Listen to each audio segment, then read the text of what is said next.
Adventure Archives update. The Lost Coast episode is out for everyone right now. Patrons, I hope you enjoyed it early. Everybody else, I hope you enjoyed the episode. So we got some comments and Patreon messages saying that people were really worried that there was like an actual fight that happened on the episode. Let me assure you that if there's ever a fight between any of us, it will not make it in a video. Anything you see on a video is just people who have known each other for 20 plus years giving each other a hard time. Do we give Thomas a hard time? Yes, we do.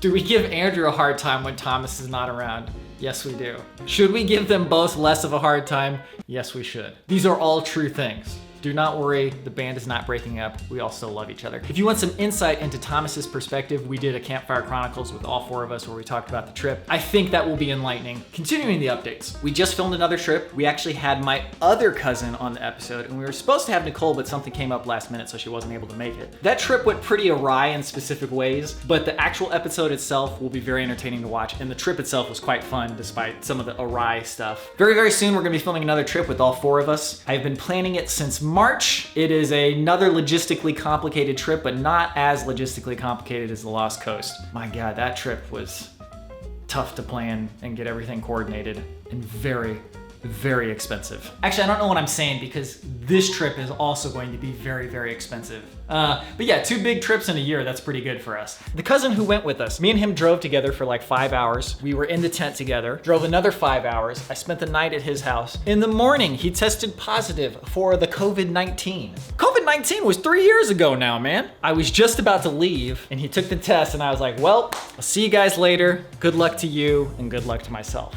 Well, fast forward real quick. They're all fine. I am fine. I got home. I took a test. I was positive, but it was a very faint line, and I also felt okay. I was tired just like I was after a normal trip, but nothing out of the norm. So I tested for the next 4 days. Every test was negative. I felt fine the entire time. I don't know what happened. So long story short, my previous exposure to COVID, where I still tested negative but actually felt bad, maybe I actually had COVID, because that was like only a month ago, and I already had the antibodies for it. I don't know. But that's really good because that could have derailed the plans that I have had in the works since March. Oh, you should also check out the Lost Coast episode because Brian did a shout out lampooning this vlog. It was very accurate. It's kind of depressing and embarrassing how accurate it was, but nonetheless, here we are. Xenoblade Chronicles PS Triple.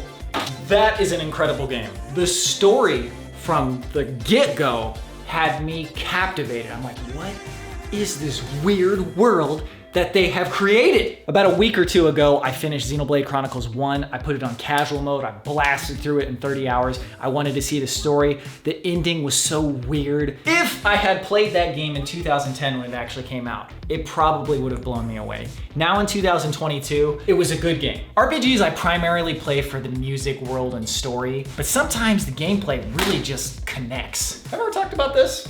This is not actually Gold Bond. This is filled with baking soda. Baking soda is the best deodorant. Instant odor neutralization. I think one of the things that our society is kind of struggling with right now, probably more so in America, but probably everywhere, is just this realization that everything has consequences and downsides. Now we have such an amazing amount of knowledge about the behind the scenes things. There are ramifications for everything we do. In the past, you just didn't really think or know about those ramifications.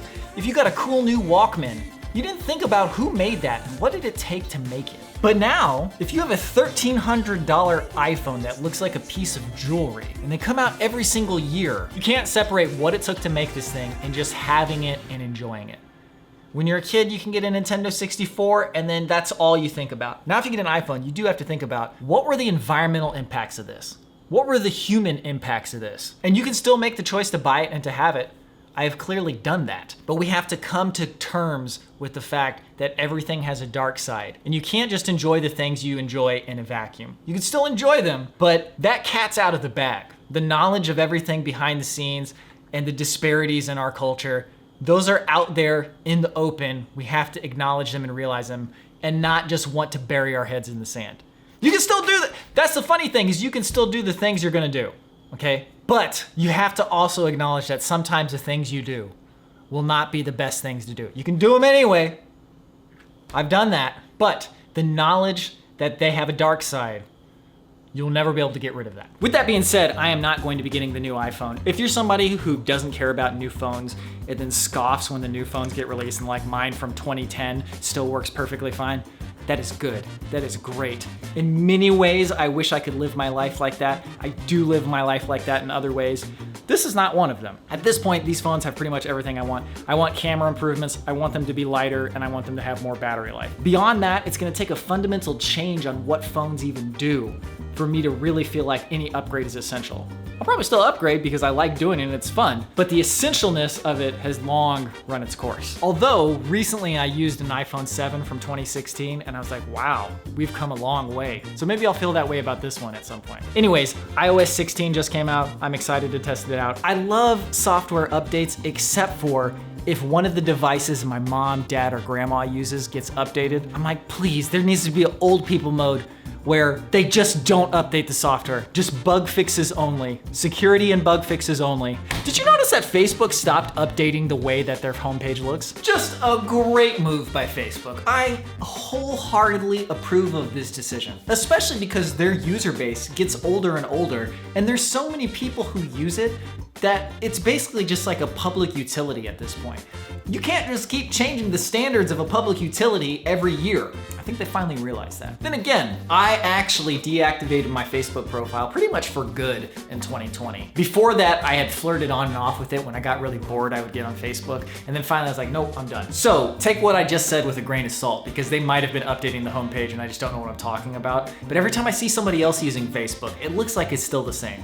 Maybe there's minor changes. In an effort to constantly improve, I bought these macro extension tubes for my lenses. Previously, on Lost, the camera that we used had a fantastic minimum focusing distance. It wasn't this lens, but you could get like right up to something, and it was basically like a macro shot. Now, this Sigma 28-70 that we use, very affordably priced, lightweight, very versatile, excellent lens, but it could only get this close, and this is pretty close, but we want to get closer when we film plants. Now, instead of getting a macro lens, which is like another $1,000, I was like, oh God. I found out you can get these little extension tubes that will turn your lens into a macro lens. You lose a little bit of sharpness, but at 20 bucks, I figure it's worth a shot. Now, we can get extremely uncomfortably close. The plane of focus is extremely thin though, but that's with any macro lens, so you have to kind of make a choice. This is how close I could get without the extension tube. And this is how close we can get with the extension tube. Oh, that plane of focus is so thin. Like I said though, I don't know how useful this will actually be, but at 20 bucks, this was worth a shot. So we will test this on the next episode. And I have another lens that will work perfectly with this. Just a tiny little 55mm that's super sharp, so even if it loses some sharpness, it'll still be good. Macro, baby. Anyway, thank you very much for watching. That'll do it for today's vlog. I will probably see you tomorrow. It was kind of cool today. Is fall around the corner? No, don't get your hopes up. See you in the next one.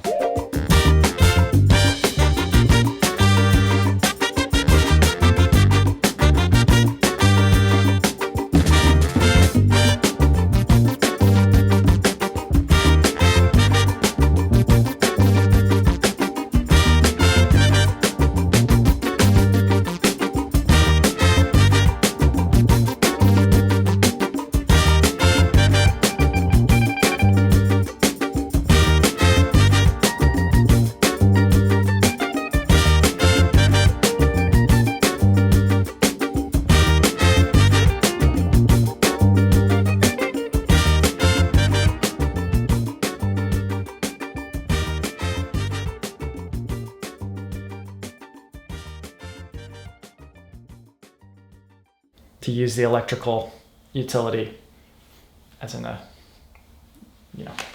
Okay, let's try iOS 16. Come on, man. iOS 16.